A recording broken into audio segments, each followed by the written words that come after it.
Okay, we're all good to go. So, hi everyone who joins in today. Just want to welcome you all to Mimi Kwa. Thanks, Mimi, for joining us.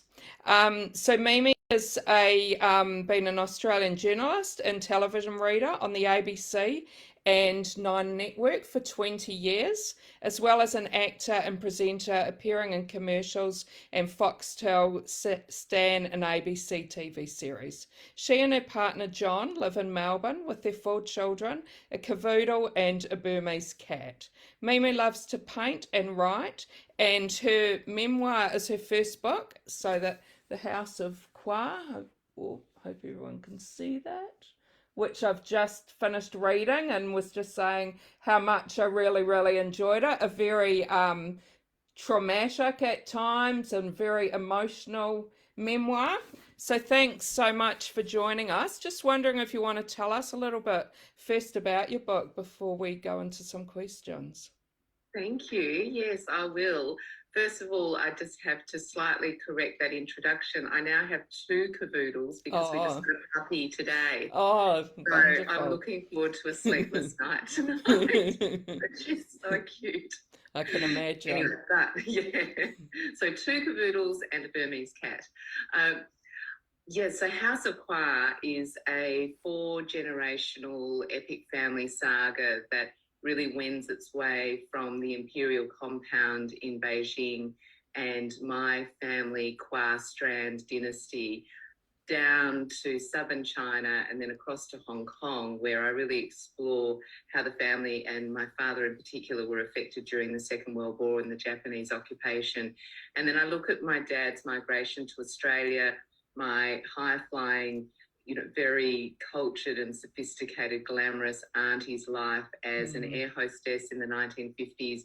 And I explore my dad's path across Australia from Melbourne to Perth and then his meeting my mum and then my birth and how things unfolded from there. But the premise for the book really was the fact that my dad sued me in the Supreme Court must have been about 5 or 6 years ago now, when I started writing the book. And really I started writing the book as a journaling process to try to come to terms with what had happened, because it really was very traumatic for me when I received a letter from my father saying that he was going to sue me in the Supreme Court of Western Australia. My hair, probably you can still see the greys, my hair went grey overnight, and it was really genuinely this kind of Marie Antoinette overnight, just this sprig of grey that sprung up. I didn't go entirely grey, but obviously the cortisol and all of the stress hormones that surged through me caused that aging. And I woke up in the morning and my husband just said, "Oh my gosh, what's happened to you?" And I was a mess. And for lack of a better description, I had pretty much a mental breakdown. But I did have to pull myself together because I'm a mother of 4 children and I had a couple of businesses to run. And as you mentioned before, I was a news anchor and a journalist. And so I held it together and I sort of pushed through. But part of my coping mechanism was to journal, and I started to journal about my relationship with my dad, and then that turned into researching and writing about the family history, because what I really wanted to do was understand why a man like my father would want to sue his daughter, me. And so in excavating the past, that then sort of became a mission for me to try to understand, not necessarily to justify his actions, but to really understand and have compassion for him and how he became the man that he became. And incidentally, the reason that he sued me was over his sister, my late auntie's estate, who was that glamorous, high-flying air hostess in the 1950s and who was hugely instrumental in his life, paying for him to have an education and many of their siblings to have an education after the family had lost pretty much everything during the Japanese occupation and the Second World War.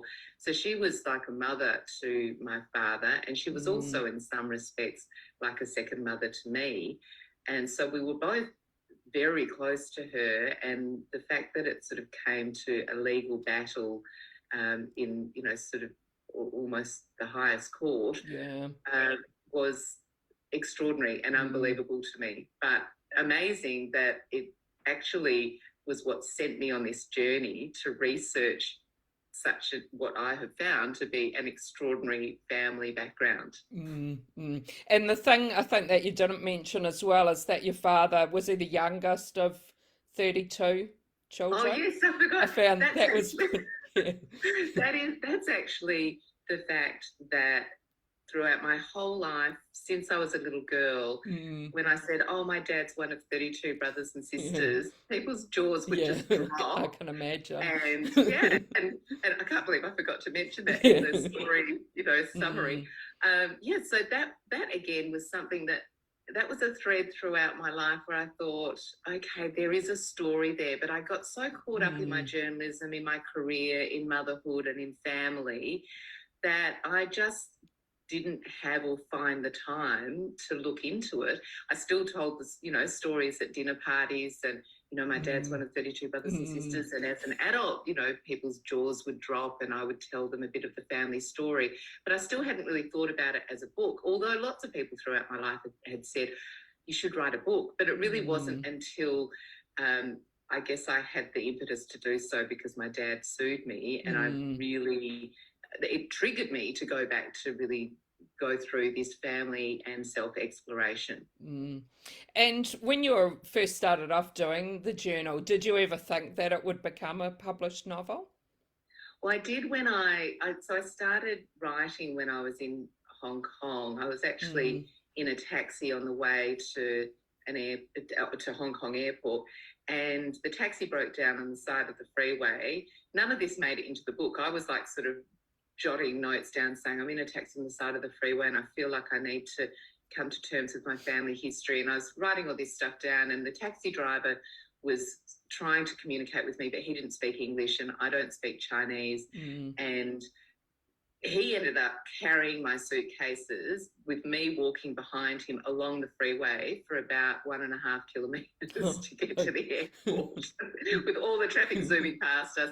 Anyway, and then I got on the plane and I wrote some more, and I stopped off at a friend's place on the way home to Melbourne. I stopped off in Manila, and it makes it sound all very casual. I just stopped off from Hong Kong to Manila in the days when we could travel. And I stopped off and stayed with some friends in Manila, and I showed my friend what I'd written, and, more just as a sharing exercise. And she just looked at me and she said, "This is the beginning of a book." And I said, "Oh, really?" And she said, "Yes." And she said, "You must keep writing." And so this dear friend just encouraged me to keep writing. And then many other dear friends came on board, and my husband encouraging me to keep writing.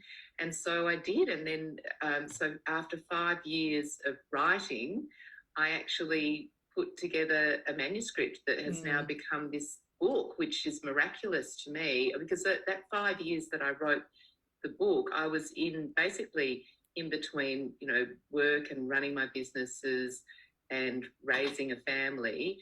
And I literally wrote my book sitting in my car at soccer, football, rowing, tennis, dancing, jiu-jitsu, you name it. I would just sit in the car on my laptop and write. And that very first that very first chapter or sort of journaling that I started with didn't even make it into the book. It's so interesting because I thought that was the perfect start, because I think my first line was, I always thought that my book would start with my dad was one of 32 brothers and sisters, but here it is starting with me sitting in a taxi cab that's broken down on the side of the road. Well, none of that made it into the book. Yeah. And what the publishers said when they read that first chapter was, "Oh, that was just you clearing your throat." And in writers' parlance, I now know that that's a thing where writers just kind of it's like the athlete warming up and doing your stretches before the actual real match. And that was me warming up. And how hard or easy was it to get published?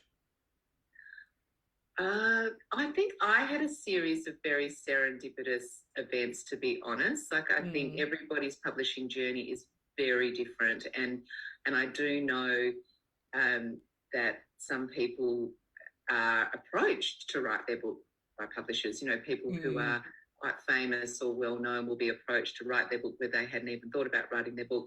And then some people write their book and then they knock on, you know, a dozen doors and get knockbacks. Well, I was sort of somewhere in between those two extremes, I think, because I actually was, because I'm a broadcaster, a journalist, a newsreader, you know, I'm in that industry and have been for 20 years, as you mentioned in your introduction.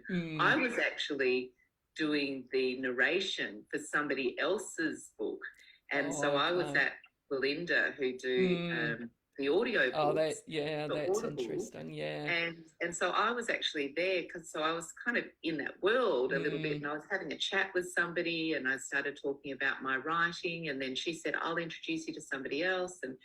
And then the ball just started rolling without me even trying. But then once that started to happen, there was still times in that journey where I didn't get knocked back as such, but I really got challenged as to what the story was going to be, because I had written it very much like one of my favourite books, Time Traveller's Wife, and I know we had a chat before this chat on air, that's one of your favourite books too, and I sort of wrote it like that. I wrote it, you know, in the past, or it would be in the present, and then it flung you back to the past, and then back to the present, and then somehow it wove itself together at the end.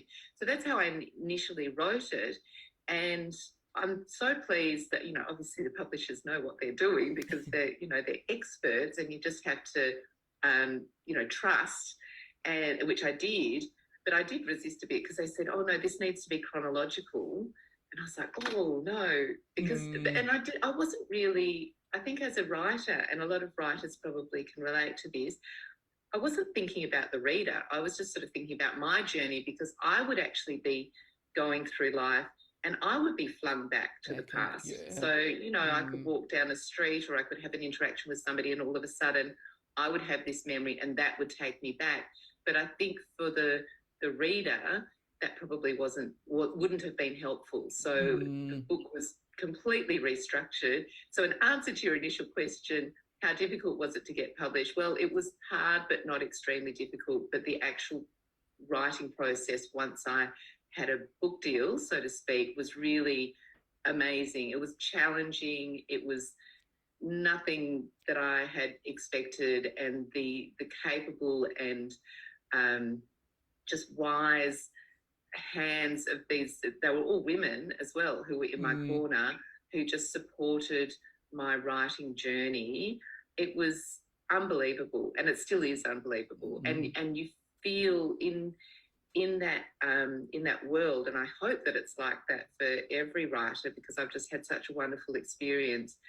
And maybe because it's very different to sort of journalism and, you know, the hard and fast cutthroat newsroom as it was. I just felt the writing world has been so collegiate, so supportive, and to have these sort of women around me supporting me through, I honestly felt like, and this is where I hope that other writers feel this way, I honestly felt like I was the only author that, you know, that they were working with. Whereas, of course, they were working with 20 other authors while they were working with me, but I always felt like I was the only one. And even when I would say, oh, you must be so busy today working, you know, they would never be drawn into that conversation, which I just found so not only professional, but just so caring and gentle when they knew that they were dealing with some very sensitive issues that I was writing about. And I'm wondering, like, when you were growing up and that, did you actually write journals then?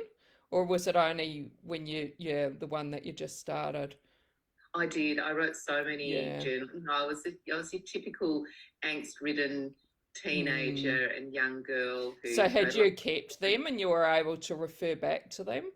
Yeah, I've actually got them. I would hate for my children to get hold of them, but I had them under the house. Yeah, it's amazing. Like there are times when I just thought, oh, I just want to burn them. But then there's just something that was just so raw and innocent and just real about them that I'm glad that I kept them, because I did refer to them in the writing of this book. Yeah, and the one thing that I found as well was there was a lot written before you were born, a lot about your family history and that. How did you find out about all that and research that? So a lot of it I knew because there were sort of threads of stories that I had picked up along the way during my childhood, but that I'd forgotten. And it was only when I wanted to go back that a lot of these memories just started to spring up, and then I was able to weave them together into, a coherent story. I also asked my dad. I know that you know that he took me to court, but there was a time more recently where we have reconciled to a certain extent, which I'm sure is the question you're going to ask. So I did pepper him with so many questions, some of which he was happy to answer, some he was a bit circumspect about it, and so I've done my best, as you can imagine, because I'm sure that you feel that you know my dad very well now that you've read the book. So I've done my best to try to paint a really true and realistic picture of life before I was born, and I think typically a memoir is about someone's life from when they were born. Whereas this memoir it's almost an historical non-fiction in a way, melded with memoir, melded with almost novelistic writing style, I've been told by some people, and that was what I wanted to do, because I was really inspired by, so lucky and privileged, fortunate, and over the moon that Trent Dalton loved my story, and he was one of his books, Boy Swallows Universe, really inspired me, because even though it's written as a novel, most people who've read it or who know anything about it know that it's based on his life. At least 50% of it is. And whilst I would say, my story is 70 or 80% accurate, as much as it can be, I wanted it to be really whimsical and magical, and I wanted to be able to use that kind of novelistic language that made it seem like fiction, even though it's real. Yeah. And we've got a few people watching and we've got some questions, which is great. So just reminding people that if you do have a question, please type it in comments.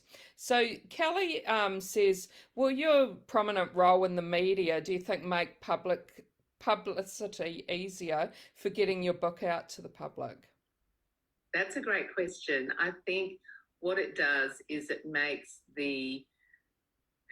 my publicist and my publisher confident in my ability to be able to articulate and talk about my book, because as we all know, there can be brilliant writers who might be just naturally quite reclusive and not really want to sit down and speak about their book, but their words on the page speak for themselves. And so, usually and hopefully those writers still go on to great success without kind of being wheeled out on the publicity stage.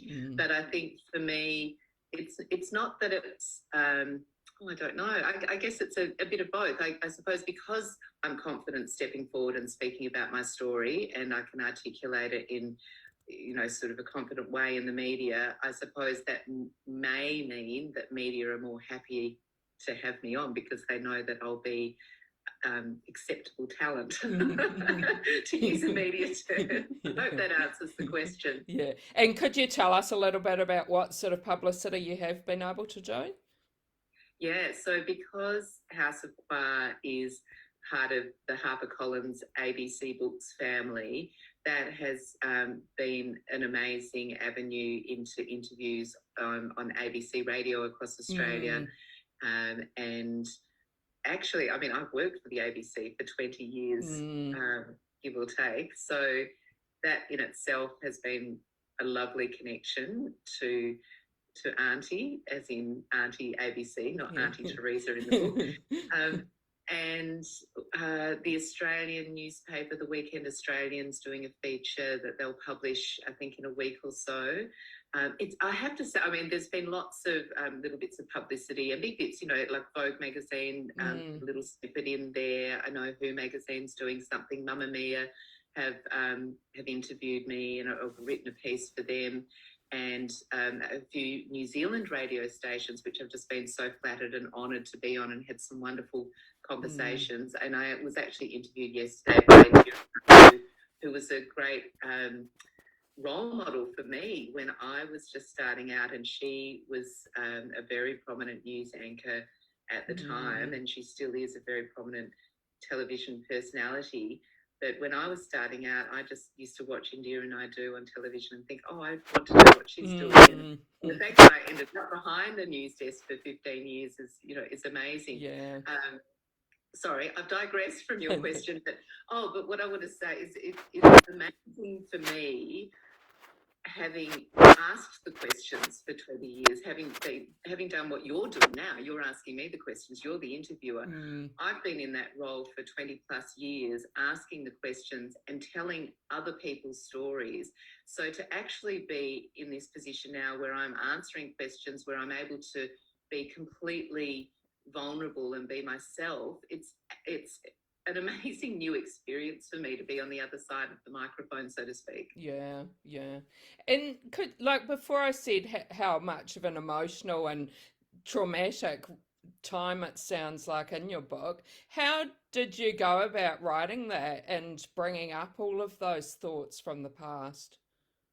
Well, there's a lot of crying involved, to be quite honest, and there was a lot of kind of slamming my laptop down and thinking, I can't do this. But there was something in me that knew that this was a big part of my healing process.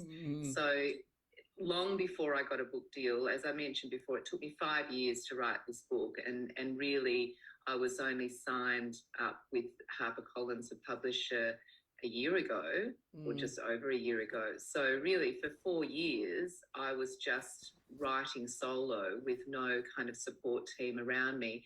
And at that time, there was no pressure to write a book, because even though friends and family knew that, I was writing, I didn't have any deadlines. It was all down to me, and I created my own deadlines. And I'm a very driven person, and I think I've sort of I pushed through, not because I wanted to publish it necessarily, but because I wanted some sort of closure. I wanted to get to the end because I wanted to see how it ended. And I wanted to see what more was going to come up. So facing the traumas that I faced, and for anybody who's experienced any sort of childhood trauma, I would highly recommend journaling. I would highly recommend writing, not necessarily to write or to publish a book, although that would be fantastic if that's what you want to do.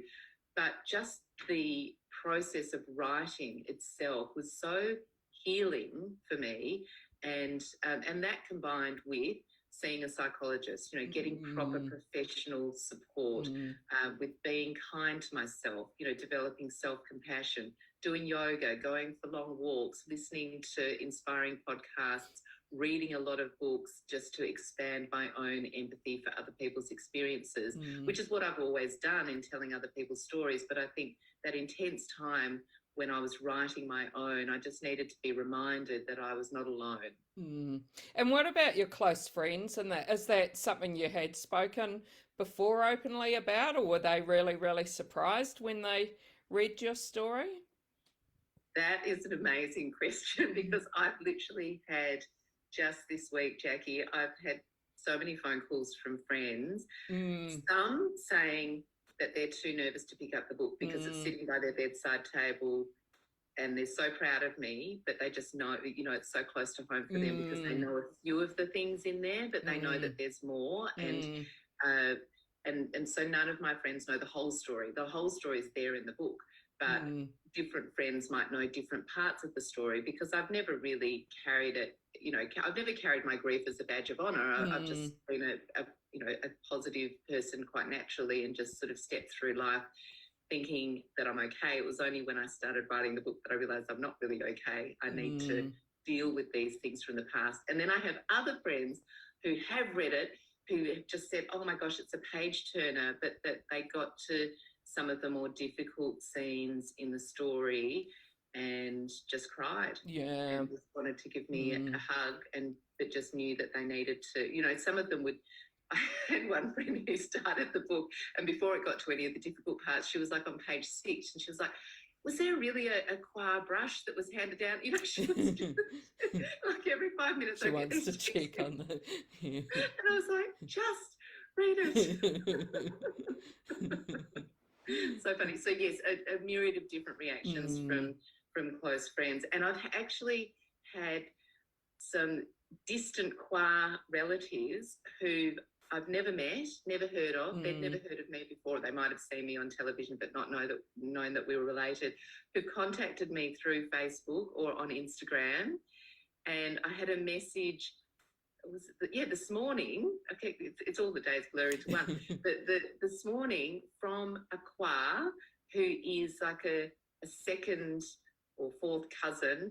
Basically, her grandfather and my grandfather are brothers. Oh, wow, okay. And were brothers when they were alive.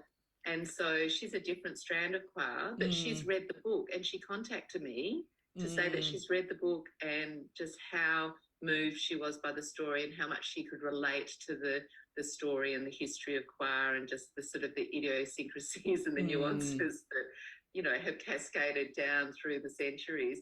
And it was just incredible. And I messaged her back and we were just like, and so we will one day, she's in Sydney, I'm in Melbourne, and we will one day, you know, get together and we can compare notes and just catch up for a coffee. Yeah, no, that's great.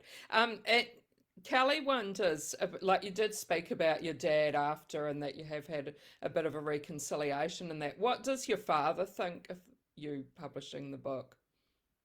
Well, he knows that I've written a book and obviously it's out there and lots of people know about it. But my dad is 87 years old and I had planned, because the book, for all of the difficulties, all of the trials and tribulations, all of the grief and sometimes even the horror in the book is written with love. And I think for anybody who's read it, which you have, Jackie, but you know that there's no malice in there. It's actually written as a genuine, you know, self-exploration and family history excavation to try to come to terms with some of the traumas that I've experienced. So my dad knows that to an extent. I'm not sure whether he fully gets it yet because he hasn't read the book. But my plan had been, best laid plans during COVID, had been to go to Perth, and I'd even booked a bookshop had offered to host a book launch, and my dad was going to come. He knew about it. And I was going to make a fuss of him. It was going to be a celebration of choir and of his life and of my sort of overcoming what's happened in my life. And that couldn't happen. So he did say to me the other day, oh, you know, Mr. Wong down the road just mentioned that there's a television advertisement on the ABC about our family history. What's that about? I said, Dad, you know that you have to wait until I come over, because I think it's such a big deal, this story to me, that I really want to have the opportunity to sit with him. And you know from reading the book, my dad's character, and I really want to be able to sit with him and walk through it with him and let him know that it's about our reconciliation, but to be able to get to that reconciliation, I have had to explore some difficult times. Yeah. So wish me luck. Yeah. Well, I hope you can get to visit him sometime soon. Me too. Kelly's wondering if you have plans for another book. I do, yeah. So like any author or aspiring author, if you enjoy the journey, which I really have, I have already got a couple of ideas on the back burner that I'm going to bring to the front burner. So I think once I have, hopefully House of Barb will be around for a while and I'll still be able to be out and speaking about it. But I have another side to the family, and you are the first to hear about this because you've asked the question, which is my mum's side of the family. And that sounded interesting in the book as well. Yeah, so I did touch on that, didn't I, when I mentioned that my grandfather, my maternal grandfather, the British grandfather, was MI5 during the Second World War. And he just had some fascinating